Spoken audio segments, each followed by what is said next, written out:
How could we forget to make sure we have hot chocolate? Without hot chocolate, Christmas Eve just won't feel like Christmas Eve. Connie Hansen was so upset that her voice began to shake. Paul agreed with this when she first said it an hour ago. The second time, just 15 minutes ago, he impatiently told her that they would have to do without him. This time, with just over an hour left before midnight mass, he lost patience. If you're so upset about the lack of hot chocolate, Connie, why don't you go out and get some yourself? There's probably an open Starbucks somewhere. Okay, I'll do that, but I give you my word that I won't bring you a single drop. With these words, she stood up and headed towards the kitchen door. Why are we fighting over this? Damn chocolate isn't worth it. However, he wasn't going to give in unless she did the same. As she pulled out of the driveway, he was horrified to see that it was snowing, heavily snowing. He tried to call and tell her to be careful, but the call went straight to voicemail. She must have turned off her cell phone. Would we have such a stupid argument on Christmas Eve if we had kids? But 3 miscarriages in less than 3 years, the last of which sent her to the hospital for 2 days, caused Connie's gynecologist to strongly recommend a hysterectomy. After much thought and many tears, they agreed and gave up the dream of having a family. The last 2 years have been difficult. Sometimes Connie was sullen, even harsh. Several times he found her crying for no apparent reason, but she said it was nothing and refused to talk about it. He sat and looked out the living room window, watching the snow fall through the reflected lights on the Christmas tree and worrying that they were moving away from each other.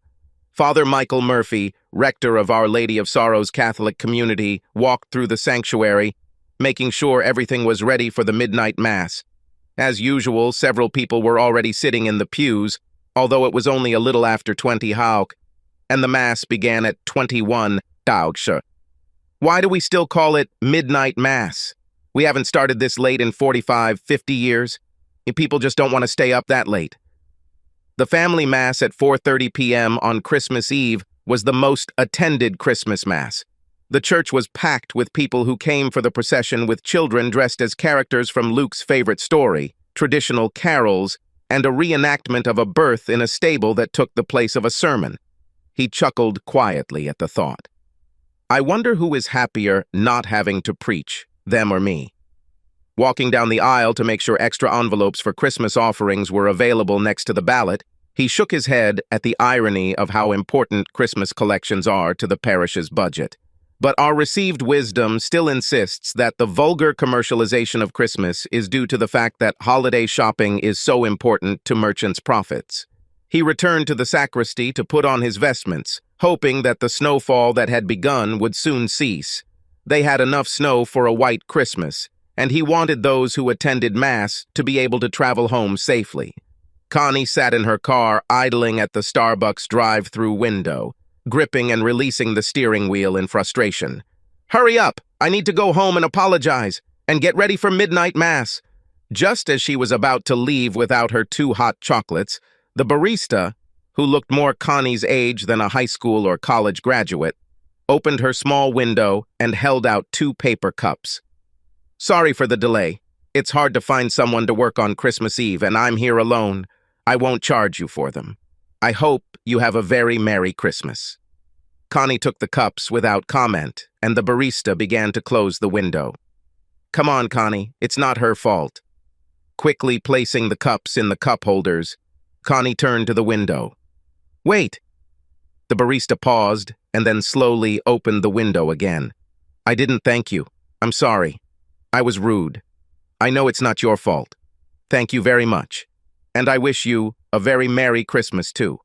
As she pulled away toward the street, she didn't notice a pickup truck skidding in the oncoming lane. She carefully pulled out onto the snowy surface of the street, only to watch in helpless horror as a slowly rotating pickup truck slammed into her right front fender, knocking her car to the side of the road. Connie lowered her head to the steering wheel and visualized her mantra. I'm not going to cry. I'm not going to cry. The driver of the pickup truck got out and approached Connie. She rolled down the window. Are you okay? She nodded, too upset to speak. I'm so sorry. Once it started spinning, I couldn't control it. It's so slippery here. I'll call 911. Were you hurt? I have insurance. Damn. Oh, sorry, I really ruined your Christmas. I'm so sorry. I hope you can forgive me. Are you really okay? He said all this without stopping to breathe. I'm fine, but I really need to go home. Can we just exchange data without waiting for the police? Just then, a police car slowly pulled up with its lights flashing. The policeman approached cautiously and commented on how slippery the streets were. I saw what happened. No one was driving too fast for the conditions. The damage was minor. Was anyone hurt? They both assured him that they were fine. It's Christmas Eve. Why don't you just exchange insurance information and go home? He wished them a Merry Christmas and began to leave, then returned to Connie. Your car looks drivable, but the tire took quite a hit. Be very careful when driving home. She thanked him and left before he reached the cruiser. The guy in the pickup truck had already left. After driving less than 3 blocks, a loud noise was heard from the right front side and the steering wheel began to shake. Oh no! She turned to the side of the road and got out. The right front tire burst. She opened the trunk, but it was empty. She didn't know where the spare was, or even if they had one. She tried her mantra again. I'm not going to cry. I'm not going to cry. This time, it didn't work. Tears began to flow as she pulled out her phone to call AAA. When she discovered that the phone was off, she remembered that she had turned it off right after she left because she was so angry with Paul. Stupid. It was getting colder outside, so she got back in the car and called AAA. Connie realized that she had not yet called Paul to tell him what had happened. She called, not knowing if he had already left for Mass, but there was no answer. Then a voicemail. Please forgive me, Paul. I'll be home as soon as I can get there. She started to cry, but pulled herself together enough to finish. It's all my fault. I love you so much. Please forgive me. God forgive me. While about to end the call, she accidentally turned off the phone. When the AAA tow truck arrived, she thanked the driver for his quick arrival. He shrugged. It's Christmas Eve. Not many people are on the streets. What's the problem? She came out and showed him the flat tire.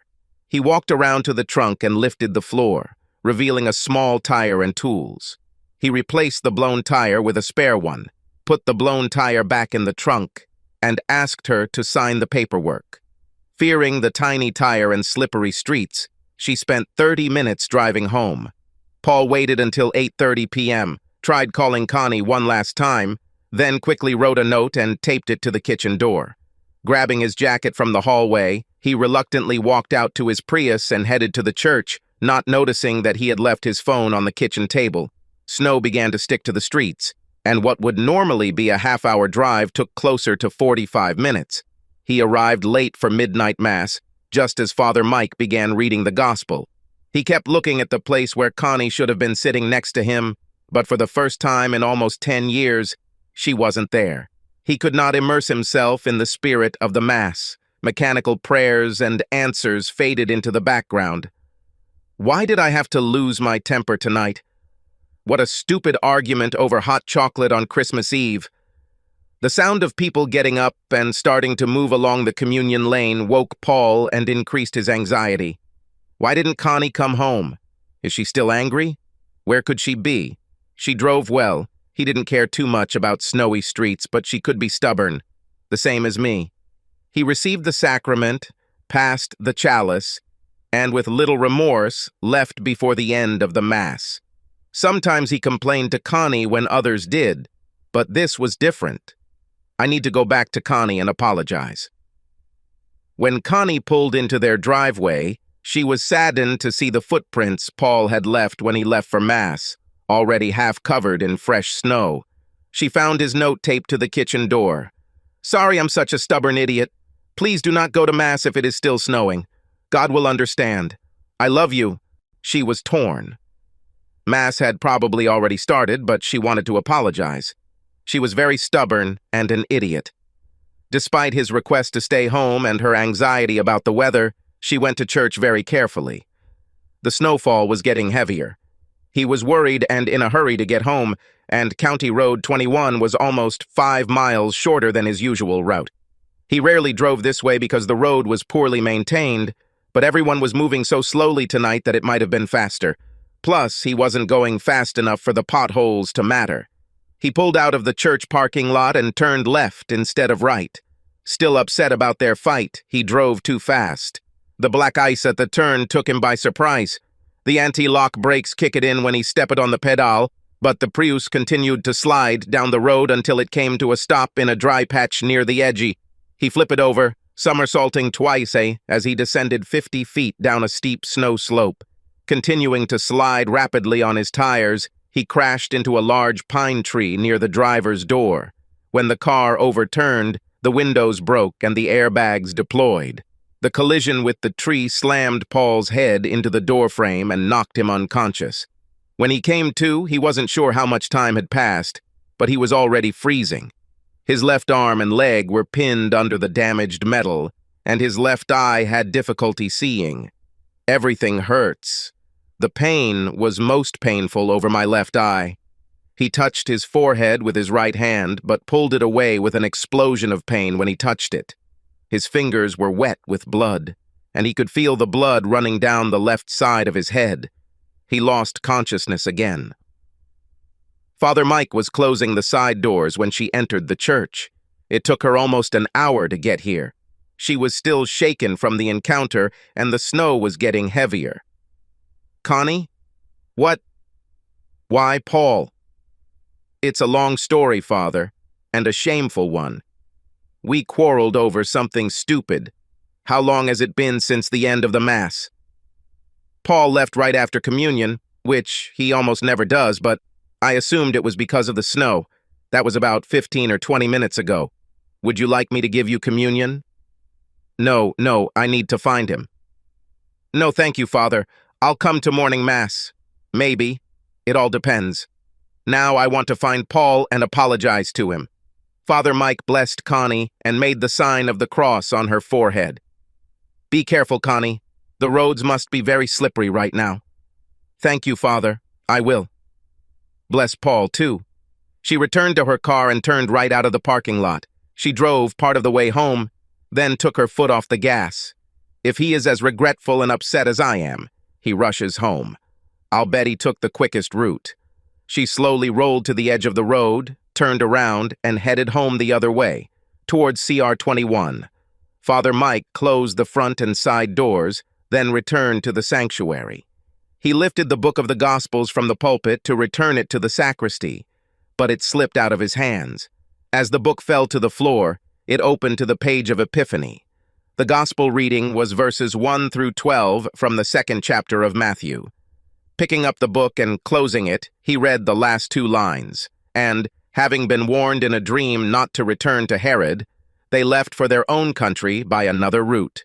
He placed the book in the sacristy, took off his vestments, and put on his jacket, then went out and locked the door behind him. On the way to the rector, something bothered him. He stopped to think, and, having been warned in a dream not to return to Herod, they left for their own country by another route. He felt a chill that had nothing to do with the cold and snow. Rushing the last steps towards the rector's office, he quickly opened the door, walked to the phone on his desk, and called the sheriff's department. "Mineral County Sheriff's Department. How can we help?" "Are you a dispatcher?" "Yes." "Who's calling, please?" "Oh, sorry, this is Father Mike Murphy from Our Lady of Sorrows." "Hello, Father Mike! It's Donna Shepherd. I attended a family mass this afternoon. How did you ring on Christmas Eve?" "This may seem strange, but could you send someone on duty to the front door of the church and ask him to hurry? I'm afraid one of the parishioners may need help." "Of course, Father. Can I ask?" "I'll explain later, Donna. I'm pretty sure it's very important. Can I stay on the line while you call him?" "Of course, Father." She contacted both vehicles and asked them to provide their location. Deputy Sam Good's response put him several miles closer to the church, so she asked him to meet Father Mike on the front steps of Our Lady of Sorrows and hurry, but without the sirens or flashing lights. He replied that he had turned around and would be there in 20 minutes. After Father Mike heard both sides of the broadcast, he thanked Donna and hung up. God, let me be wrong. He returned to the church to wait. Paul's mind seemed out of whack. He found it difficult to control his thoughts. Where's Connie? Why is it so cold? Why does my head hurt so much? He began to remember the evening, the quiet dinner, the quarrel with Connie over the lack of hot chocolate. Connie? Why didn't she come home? Did something happen to her?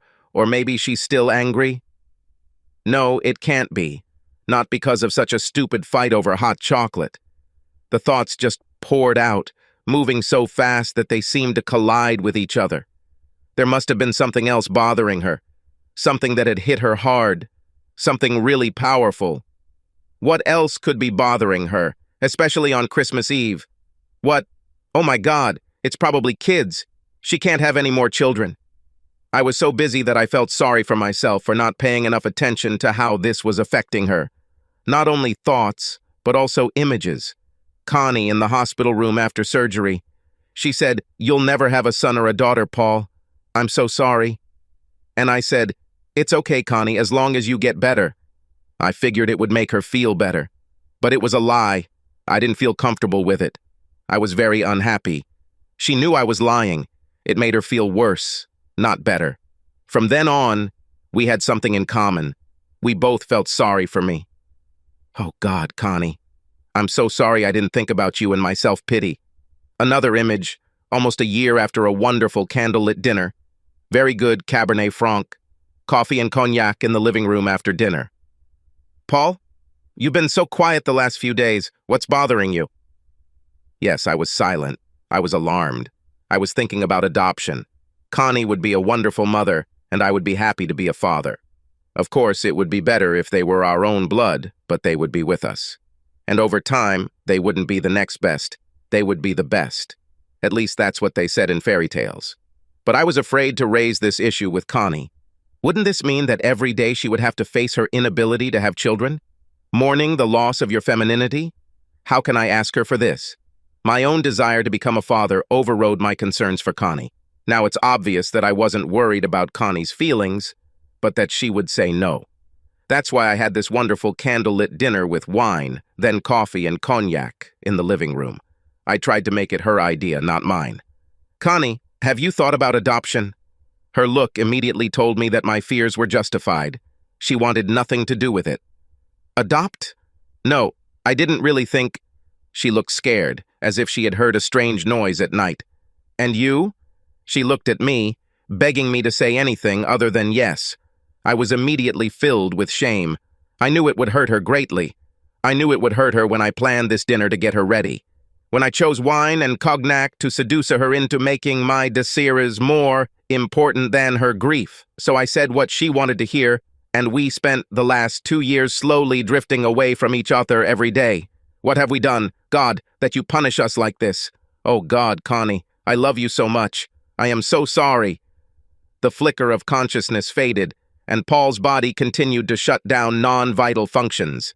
His only task now is survival.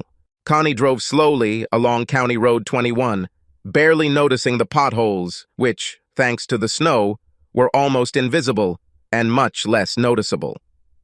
As she approached the turn where Paul ran off the road, she thought she saw headlights below, on the other side of the road. She took her foot off the gas and touched the brakes, but the road was very slippery. Stopping without going to the side of the road, she turned on her hazard lights and got out. Leaving the engine running and the door open, she hurried across the road as quickly as possible and saw Paul's car smashed against a tree. Oh, dear God, please let him be okay. Please let him be okay. She took her phone out of her jacket pocket and began dialing 911 when a wave of dizziness caused her to lose her balance. She waved her arms, throwing the phone out of her hand.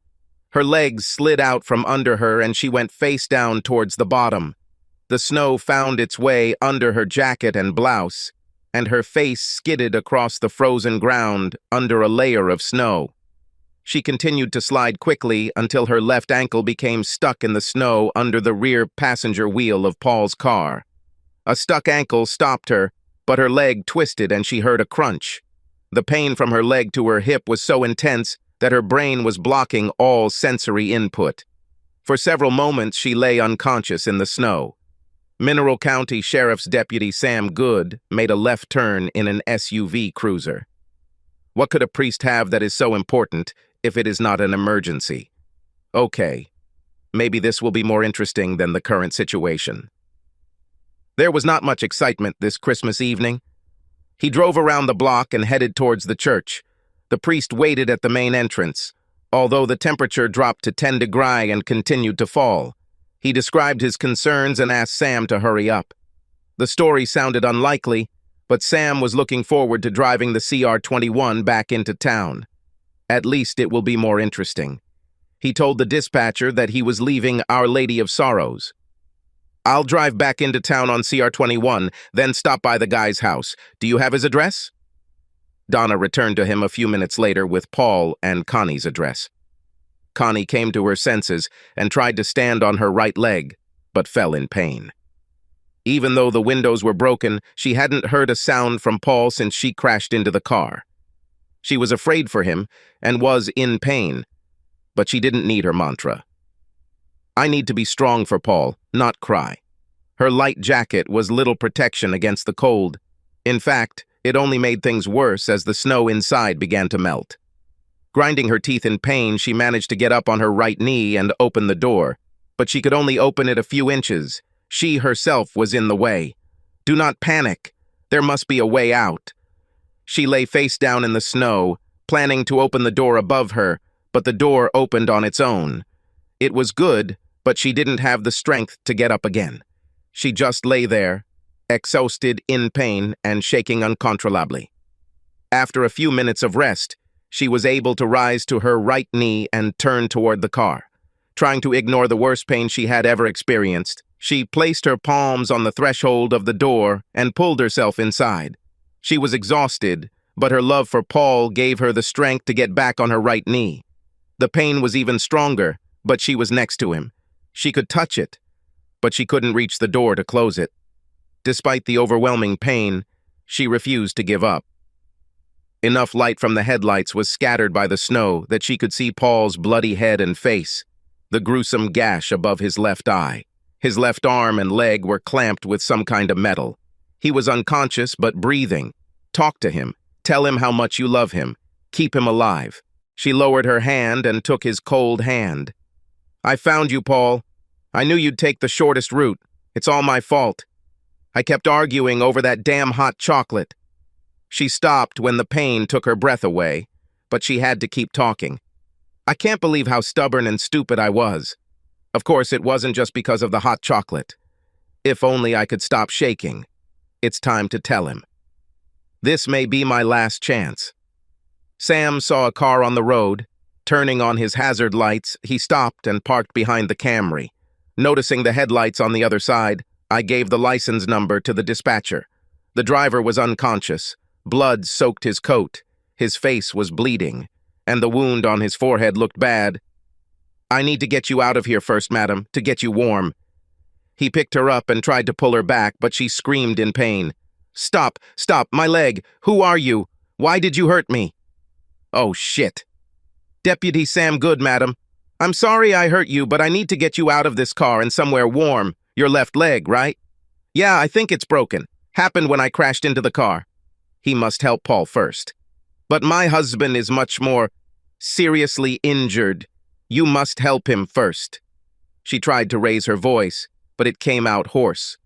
Madam, I need to get you out of here first before I can help him. The car is leaning against a tree and I won't be able to get to him while you're here. Can you help me?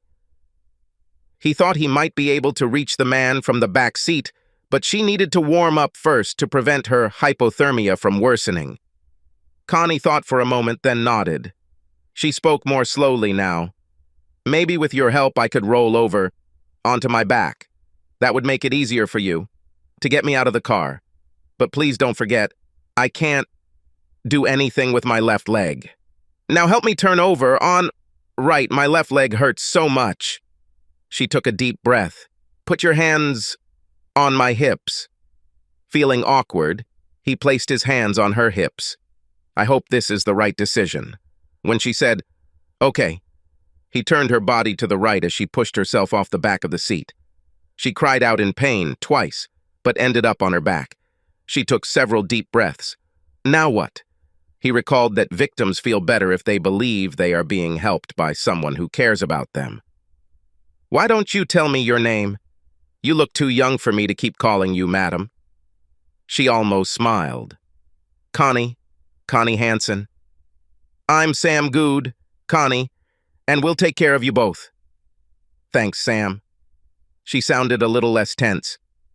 Wait a minute. I'll be right back. He walked over to the cruiser, opened the door, then walked back to the Prius. I'm going to carry you into the cruiser and put you in the driver's seat. I'm afraid it will hurt, but we need to get you warm. He lifted her with one hand under her and the other under her small back and lifted her up. She bit the collar of her jacket, trying not to scream. It didn't go smoothly and clearly caused a lot of pain, but he managed to get her into her seat behind the wheel. His hands and coat were wet, but she had almost stopped shaking. He knew she needed to get rid of the wet clothes, even though he turned the heat on high. He closed the door, walked around, and sat down in the passenger seat. Connie, you need to take off those wet clothes. You're very close to hypothermia. She was already in a state of mild hypothermia that was worsening to moderate, but she didn't need to know that. Are you sure? The stove heats up pretty well. Her voice was dull. Yes, you will continue to lose heat in these wet things. Please, Connie, take them off. She was able to unbutton her jacket, but due to the pain and cold hands, she couldn't take it off. I'm afraid you'll have to help me. He took off her jacket as carefully as possible, but he could see that it still hurt her. She tried to unbutton her blouse, but her fingers wouldn't obey. I'm afraid you'll have to do it for me. She leaned back in despair. There was no way to remove her wet jeans without severe pain. He took the trauma scissors out of the first aid kit, that wouldn't be pleasant for either of us, and cut the rest of the clothes. Pulling them out from under her caused some pain, but it was inevitable. She needed to get dry. He wrapped her in the blanket from the emergency kit and made sure the heater ducts were pointed at her. When I leave, don't wrap the blanket around you. Keep it open to direct the warm air towards you. Trust me, Connie, it will warm you up faster. She nodded slowly again. Fine. She opened the blankets without waiting for him to leave. He's already seen everything. The warmth from the stove was so pleasant. Now please save Paul. He grabbed the first aid kit and the last 2 blankets and walked over to the Prius. Before entering, he contacted the dispatcher. The situation is bad. Both victims are injured, one seriously, both suffering from hypothermia. The ambulance will not be able to lift the victims up to the ambulance. The slope is too steep and slippery. They will have to use a stretcher and lift them back to the road. Twice. Donna assured him that a rescue truck was on the way with an ambulance, ETA, in less than 10 minutes. He entered the Prius and closed the door. Can you hear me, sir? There was no answer. It was obvious that he would not be able to pull the man out until the car was moved away from the tree. He placed the flashlight on the dashboard and examined the wound on his forehead. It was still bleeding, and the whole area felt a little soft.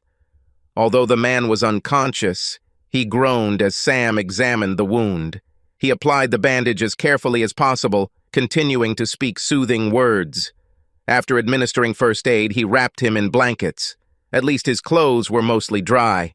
He considered trying to start the car and turn on the heater, but he smelled gasoline. He wasn't familiar enough with the Prius to risk a fire, so he turned off the ignition, but left the headlights on.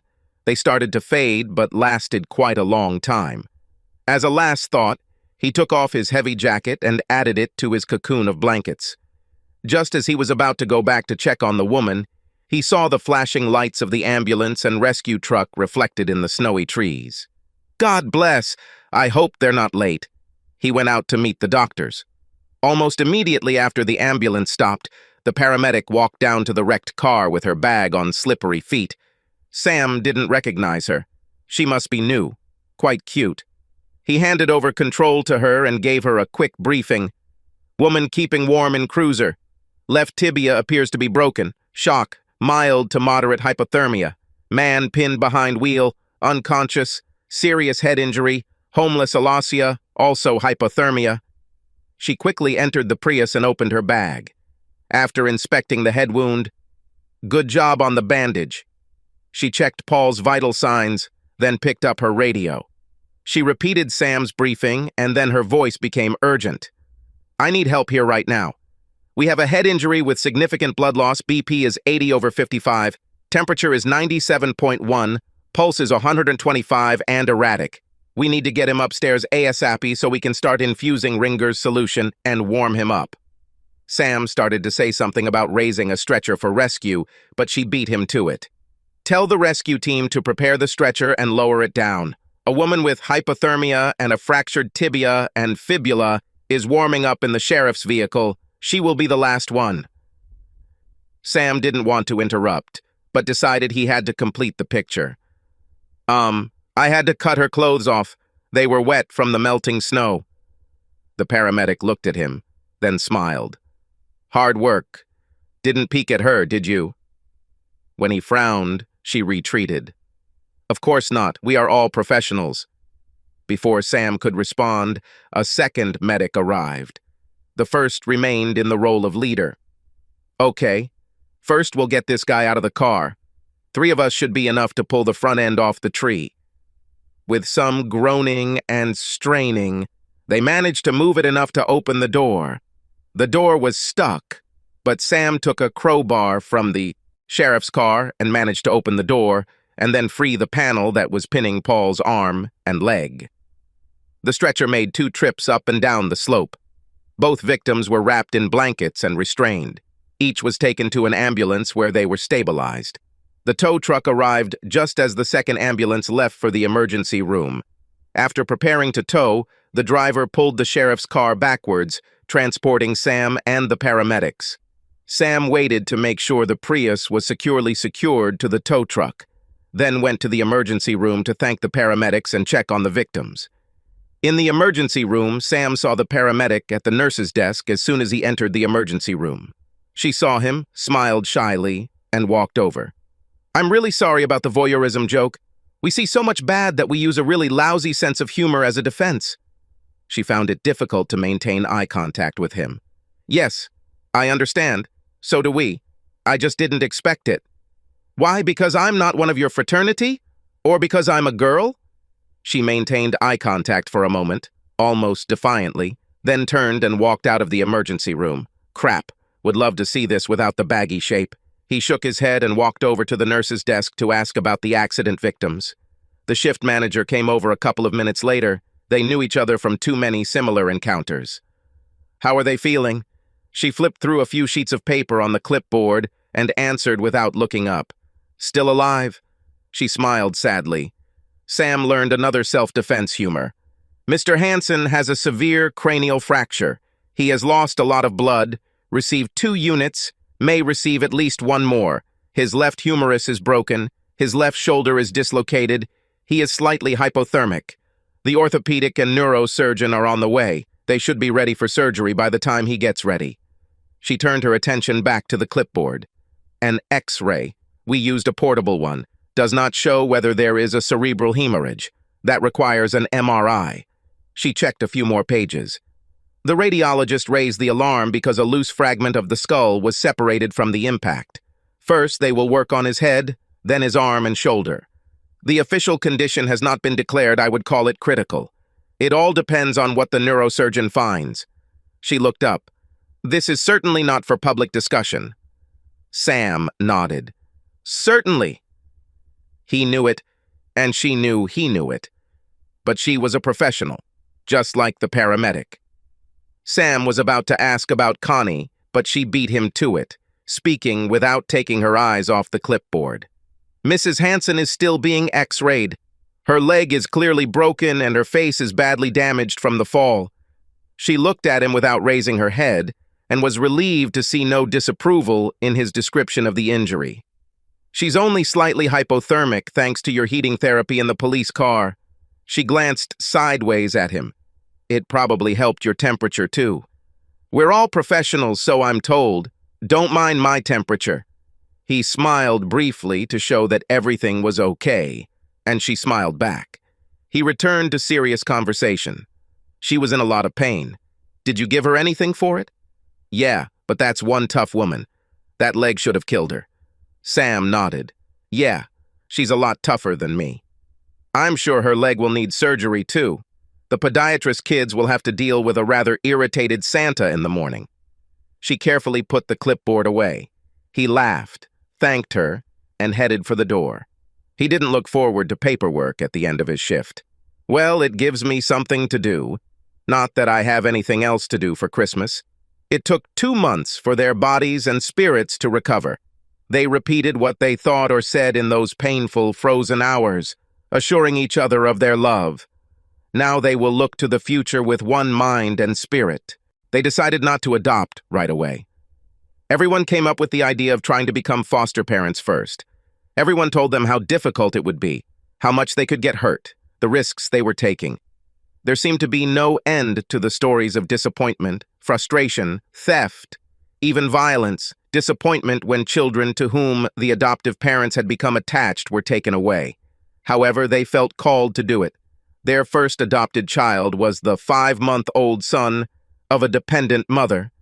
40 years ago, Ethan would have been called the crack baby, a term that was soon debunked by more robust and comprehensive research. This doesn't mean Ethan was an easy child. Neither of them slept well for the first 2 weeks.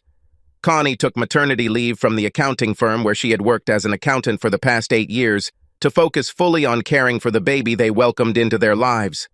Ethan's world had been unpleasant and loveless his entire short life, but Connie's relentless attention and love finally broke through. After 4 months of loving care, he began to sleep through the night. Hours of crying during the day were replaced by children's games and peaceful daytime dreams. His face, previously distorted by pain and anger, was now most often adorned with a smile. Social services, of course, monitored Ethan's development.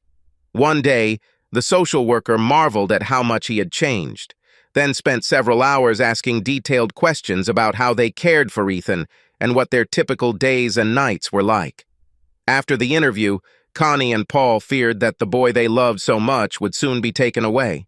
A few days later, a social worker called to say that Ethan's mother had been found dead of an overdose. Nobody had any idea who the father was. Now they were sure that they would soon lose their baby. After Sunday's Mass, they expressed their grief to Father Mike's successor, Father Alberto Banuelos. He didn't react the way they expected. Instead of simply offering condolences or offering to pray with them, he offered a solution. "Why don't you adopt him? You gave this little boy happiness with love. I can't think of better parents for him. I'd be happy to say that to anyone, in writing, if it would help." Since they chose foster parenting over adoption, they hadn't even thought about adopting Ethan, but thanks to Connie's growing bond as a mother and Paul's love for her and Ethan, the idea of adopting Ethan didn't scare them. The very next Monday morning, they made an appointment with a social worker to discuss Ethan's case. The social worker was stunned by their offer to adopt. She had seen similar situations in the past that ended badly for everyone involved and didn't think it was a wise decision. She expressed her concerns, ending with what she believed was the clinching argument. And, of course, payments from the state will stop. At first, they couldn't believe that this woman thought they were being materialistic by taking care of Ethan just for the benefit. From the very first month, they deposited checks into a savings account just for Ethan, vaguely thinking of it as a college fund. Their distrust soon grew into outrage. The social worker watched the play of emotions on their faces and wondered if she had made a mistake. Well, the extra expense of having a child, especially one with behavioral issues. "Shut up!" Connie's voice was dangerously calm. Paul was amazed. He had never heard her talk like that to anyone. She continued to speak in a low, monotone voice. "You have no idea what Ethan means to us. I could try to explain it to you, but I shouldn't. Besides, I'm not sure you'll understand. Your job is to do what's best for this baby, and we're the best there is for Ethan. I know it. Paul knows it. Our pastor knows it. You should know it. Hell, I think Ethan knows it, and he's not even a year old." She took a deep breath and continued, not allowing the woman to answer. "So let's try again. Paul and I love Ethan as if he were our own son. We love him so much that we want him to be our own son. We want to adopt him. Could you please fulfill your work and tell us how to proceed?" Recommendations came from Alberto's father, their pediatrician, even from Sheriff Sam Good and his wife. All paperwork and legal procedures were completed in less time than usual. And just like that, Ethan became Ethan Hansen, and happiness reigned in the Hansen household. Although they were happy that Ethan was their son, they were still upset with the caseworker for underestimating them so much. They wrote a letter to social services explaining why they no longer wanted to be foster parents. The faceless bureaucrats who ran social services responded in their usual enlightened manner. Unable to fire the caseworker because of her union contract, they reassigned her to a remote office, where she spent her days writing detailed monthly reports that no one ever read. They didn't try to convince Connie and Paul to resume foster care. Everything changed with a phone call a week after Ethan's 3rd birthday. "Mrs. Hansen, this is Roger Miller, the new regional manager of social services. Firstly, please accept my apologies for treating you insensitively. This certainly does not reflect how grateful we are for the selfless dedication of each of our volunteer foster parents. Thank you, Mr. Miller. We were glad to help. And Ethan is a greater reward than we ever imagined. We are very glad that your experience turned out to be so good, and we only wish that all our affairs end just as well." He waited for her to answer without explaining the reason for his call. "I've played this game before." She drew on her experience negotiating tax audits with the IRS. Let silence motivate him to get to the point. It worked. "You're probably wondering why I'm calling." Connie still didn't answer. "No fucking way, Sherlock." He paused again, but not for long. "Can you and Mr. Hansen come to our office sometime this week? There is a question that myself and some of the staff would like to discuss with you. This is really not something we want to discuss over the phone. I'm not sure.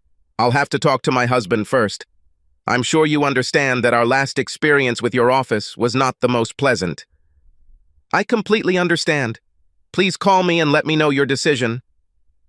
She was as curious as Paul about what they wanted to talk about, so she called back. 2 days later, they went to the social service building. The administrator almost immediately led them into a small conference room. Miller, another man, and a woman stood up. Miller welcomed them and introduced the others: Sharon Fleming, psychiatrist, and Glenn Williams, training manager. Everyone shook hands and sat down.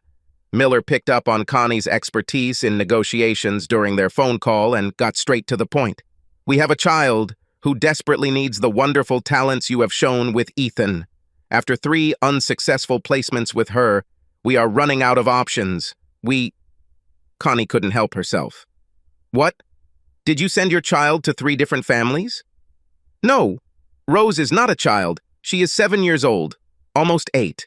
She was sexually abused by several of her mother's boyfriends for over 3 years. He turned to Sharon, asking her to describe the situation. None of the other families were able to cope with Rose, although we did our best to explain what they could expect. The longest stay was 4 months. The constant changes have sharpened Rose's defense mechanisms. She gets upset with most physical contact, especially from men. She eats reluctantly, but sparingly, and almost never speaks.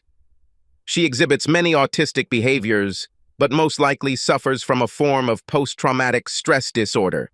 Several therapists, including myself, have tried to help her, but she is not cooperating." Sharon opened her laptop in front of her. "We shot some videos of her interacting with 2 foster families during placements, her reactions to therapy sessions, and just sitting alone.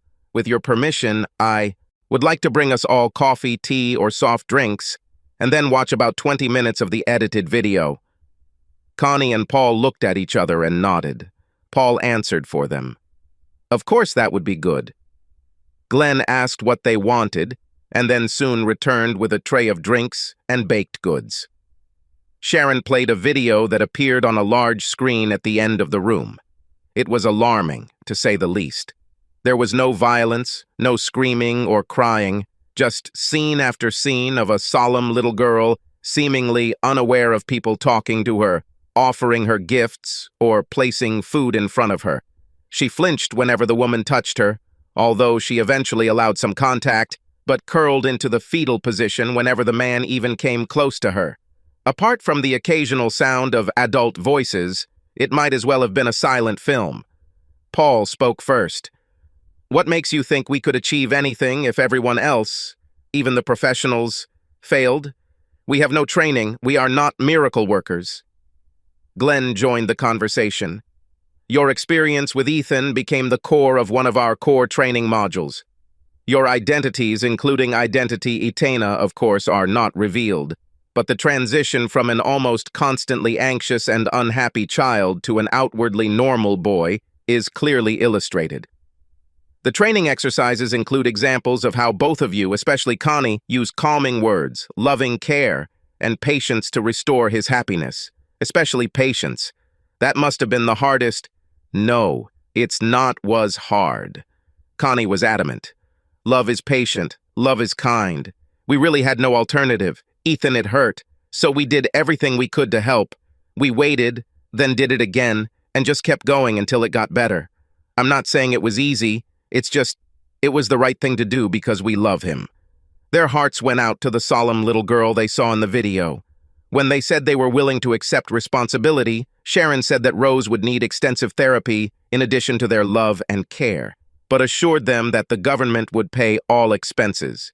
She started to add, "besides," but Roger quickly interrupted her to avoid repeating the previous experience. Sharon took them to Rose's nursery, which was filled with bright colors, children's furniture, and lots of toys and games. A nature show was playing quietly on the TV in the corner, but Rose sat in a chair facing the wall, on which only hung a poster of a circus clown. She did not acknowledge their presence. Sharon spoke to her tenderly. "Hello, Rose. You look good. These people would like to meet you." Rose didn't answer. Sharon asked Connie to meet with Rose. "This is Mrs. Hansen. She is the mother of a little boy named Ethan." She motioned for Paul to do the same. "And this is Mr. Hansen, Mrs. Hansen's husband. They both love their son very much." Again, no reaction from Rose. Despite all the discouraging signs, Connie and Paul felt called again and agreed to take Rose. It took a couple of days to prepare, including several sessions with Sharon to prepare for the next change and to prepare for the ongoing therapy sessions. When they came to pick Rose up 2 days later, Sharon led her out to their car carrying her suitcase. Rose had a small backpack and was carrying a doll. Once she was buckled into her child's car seat, Connie turned around to talk to Rose. "We're so glad you're coming to our house for a while, Rose. You'll have your own room and books to read and a TV, even a computer if you want to use it." The answer was silence. Connie and Paul were ready to give everything to break it and hear Rose's voice. They felt lost in a foreign country and did not know the language. Rose stayed in her room except to go to the bathroom. She never spoke, never smiled, never indicated that she was aware of their presence. At Sharon's recommendation, for the first 2 weeks, Connie brought Rose's food to her room and then left so Rose could decide what to eat or not eat without feeling pressured. The first week she ate bits of food, but always drank milk and sometimes had dessert if it was sliced apples or bananas. She was getting enough nutrition that Connie and Paul wouldn't worry too much. Dressing, undressing, bathing, and bedtime were even more challenging. The first night following Sharon's advice, Connie showed Rose where her clothes were, where the bathroom was, how the bath worked, her towels, toothbrush, and toothpaste. They returned to Rose's room, where Connie laid out a pair of pajamas, then said goodnight, walked out, and closed the door. Connie checked 3 times to see if Rose was okay, but no matter how quietly she opened the door, the light from the hallway reflected off her wide eyes, and Connie quietly closed the door. In the morning, Connie found the bed made, pajamas and the clothes Rose had been wearing neatly folded by the pillow. On Monday, Wednesday, and Friday mornings, Connie took Rose to the social services building for therapy sessions. After each session, Sharon gave Rose a juice box and took her to the playroom, where Rose sat facing a wall with a clown poster. Connie and Sharon then shared a cup of coffee and discussed how things were going. Connie wasn't fooling herself. She knew that coffee meetings with Sharon were almost therapy sessions, but that didn't bother her. In fact, she welcomed them. Rose's continued silence was unsettling. and Connie was beginning to doubt whether they would ever be able to help Rose. By the end of the second week, Rose was eating almost everything. On Friday, she brought the dinner tray back to the kitchen and returned to her room without saying a word. Connie cried with joy. Paul hugged her, stroked her hair, then whispered, "Maybe love really does conquer all." Over the next few weeks, Rose continued to bring her trays, soon from all 3 meals, into the kitchen. Up until this point, Connie had stuck to their evening routine. Encouraged by what she thought was a breakthrough with the trays, one evening Connie waited for Rose to turn off the lights in her room, then opened the door. Rose was getting into bed and looked surprised when Connie entered. "I was wondering if you'd like me to read you a bedtime story." Rose hesitated, then nodded and crawled under the covers. Connie brought some books. Rose pointed to one, then Connie put the rest down and read until Rose closed her eyes a few minutes later. She covered Rose, kissed her tenderly on the forehead, went into the kitchen, and cried with happiness. As they prepared for bed, Paul took Connie's hands. "Maybe it's time to invite Rose to eat with us, maybe tomorrow night for dinner." They made love that night, and then they both got the best sleep they'd had in a long time. The next day, when Paul returned from work, Connie came into Rose's room and asked if she wanted to eat dinner with them. Rose looked scared and slowly shook her head. Slowly at first, then faster and faster. Finally, she walked around the bed, sat on the edge, and stared at the empty wall. Connie was devastated. It took Paul almost an hour to calm her down. "Why did you make me invite her to eat with us? It ruined everything. We were in a hurry, just like Sharon warned." "Oh God, Paul, what have we done? We'll never be able to help her. We'll be Rose's 4th failure." After bitter tears, she hugged Paul. "I'm sorry I said that, Paul. You didn't force me. It's not your fault. Neither of us know what to do." The tears continued, albeit less destructively, but no matter how comforting Paul spoke, she began to cry in her sleep. The help they needed came from a source they should have expected, but did not. Ethan had been curious about Rose from the moment she first appeared, but when she did not respond to his conversations and recoiled from his touch, he began to avoid her. The next morning, he heard Connie crying again and listened as she repeated her fears to Paul at breakfast. She was so upset during the day that she didn't notice that Ethan wasn't bothering her, but occasionally came into the kitchen for a cookie or a glass of juice. Connie's despondency subsided a little when Rose carried her tray into the kitchen and returned to her room. Paul put Ethan to bed, but Connie didn't try to read Rose or get her to sleep. They sat in the living room with cups of tea and began to read. He in his rocking chair, she on the sofa. She didn't really read, just stared at her book, trying not to think about her failure with Rose. Within minutes, her world lit up. Carrying one of his books, Ethan led Rose by the hand into the living room, both in their pajamas. He climbed onto the sofa, then asked her to sit next to him. "I asked Rose to read me my favorite book. She agreed because she loved me, and I told her I loved her too." Both adults held their breath as he pressed himself against her to see the pictures better, but Rose looked at him and smiled.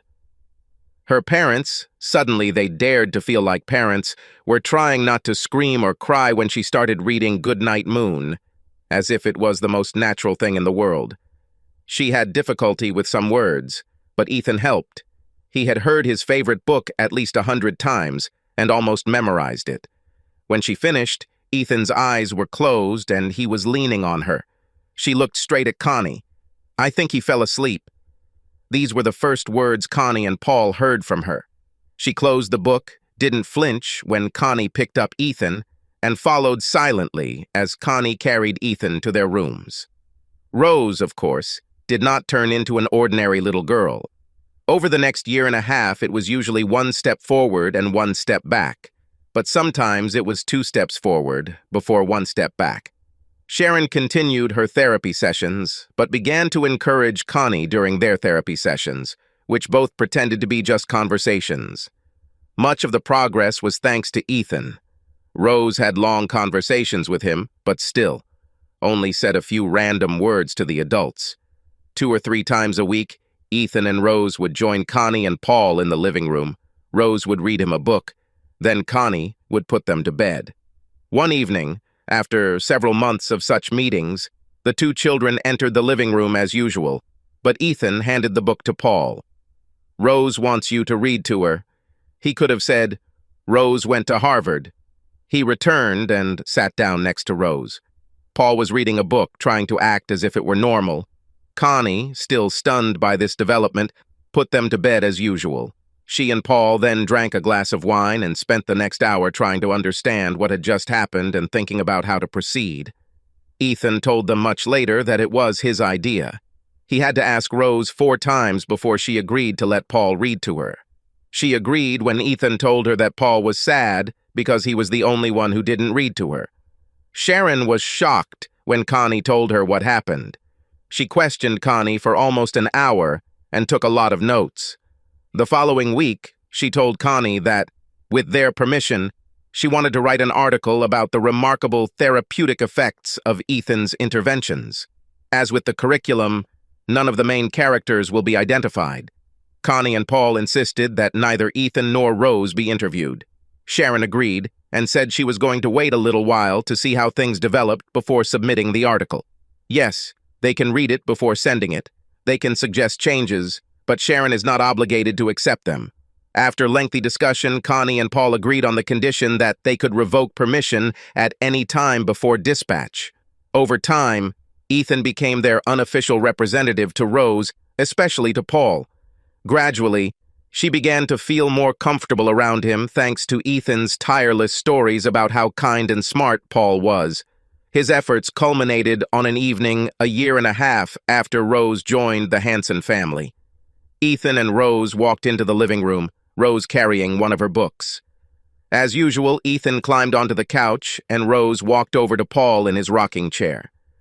"Could you read it to me, Paul?" When he agreed, she handed him the book, but instead of returning to sit next to Ethan, she climbed onto his lap. "This is fine?" Paul fought hard not to hug her and was able to say, "Of course," without shaking in his voice. Connie covered her mouth with her hand, her eyes filling with tears. Ethan smiled. Paul began to read. When he finished and closed the book, Rose hugged him, said thank you, and kissed him on the cheek. He looked to Connie for clues, but she shrugged and whispered, "I don't know." Paul finally extended his arms towards Rose without touching her. She smiled and hugged him as tightly as she could. Paul hugged her back, very carefully. "I love you, Rose." Despite his best efforts, his voice wavered. "I love you too, Paul, and I love Ethan, and I love Connie. Thank you."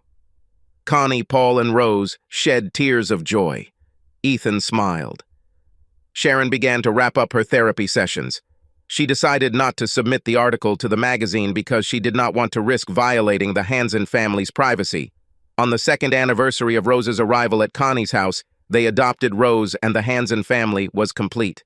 On Christmas Eve 20 years later, Paul and Connie sat on the sofa in front of the fireplace with mugs of hot chocolate.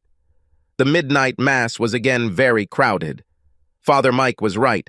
Changing the start time to 7:30 p.m. was a wise decision. It's good that he lived to see the results. Connie never returned to work.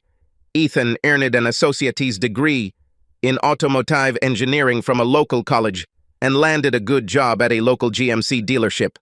Rose completed a nursing program at the same college, then won a scholarship to pursue a bachelor's degree in nursing at a nearby state college. She was working as a nurse in the emergency room at the same hospital where Paul and Connie were fixed up, and there were rumors that she might soon be promoted to head nurse. They both expected a wonderful Christmas. The children and grandchildren will come for Christmas lunch in the afternoon. Cakes are baked, gifts from Santa for the grandkids are wrapped and tucked away. No assembly required, thank goodness. Connie set down her mug and lifted Paul's left arm to get cozy. She saw him wince. "Is your shoulder bothering you today?" "A little. Nothing hot chocolate and a little love won't cure it." Connie tried to snuggle closer, then sighed. "Sometimes I see God's grace when I look at Ethan and Rose." "Me too. Who would have thought that this terrible Christmas Eve would bring us such blessings?" They finished their hot chocolate, turned off the Christmas lights, and went upstairs to give each other an early Christmas present. Subscribe to our channel so that your second chaff doesn't cheat on you, and go ahead and listen to the next story, because this story is nothing compared to the next one. If you're under 18, don't even think about listening to the next one.